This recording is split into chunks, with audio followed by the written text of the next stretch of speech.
Gıyılır yani zefirde kalktım ben size burada doğuşun ya karzım vereceğim sizden pul mu aldım?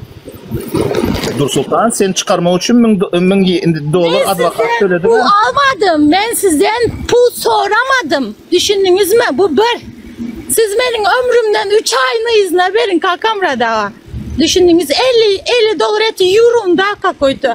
Benim anırda gören psikolojik travmalarım, fiziki travmalarım, zaten topuydat içer. Böyle 3 ayından, dur 3 ayından 2 ayın ayıray. Benim 2 ayım şu tayda oldu Türk'te. Tamam siz bir ayına dursa, kıygırmasa. Bir ayına ne çıkıllap ne mediyiz? Fizik, psikolojik travma işçiler. Aytma.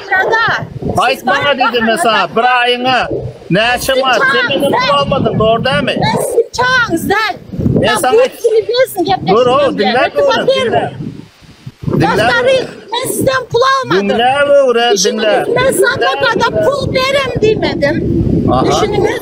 $50 sorama için ben ömrümden 3 ayda $50 burun değil. Ne 250 euro uğrattım sana. 250 euro. 250 euro uğrattım. Nedir ha 100 euro uğrattı. Kızlarım bağlandı doldurdular. Kızlarımda. Ben sana da otayım. Ben sana $50 burun ne demek mi? 250 uğrattım. Tamam şu vakti kullanım 250 uğrattı. Nedir ha 150 uğrattı. Dağılırım 3 kızı uğrattı. Sen şu var ha. Şoların tamam. Size tamam olsun değil mi? Normal. Pulum var ne kadar Pulum var adamların ömrümden bizden kaytar verin 3 ayını.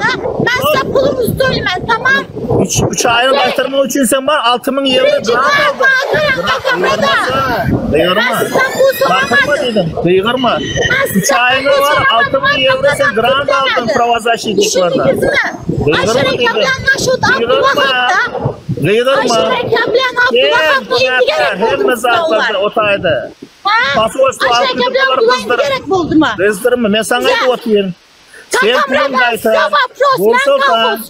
Ben kalkosçu, siz yurist doğru mu? Ben sana da otayım. Ben kalkosçu, siz yurist.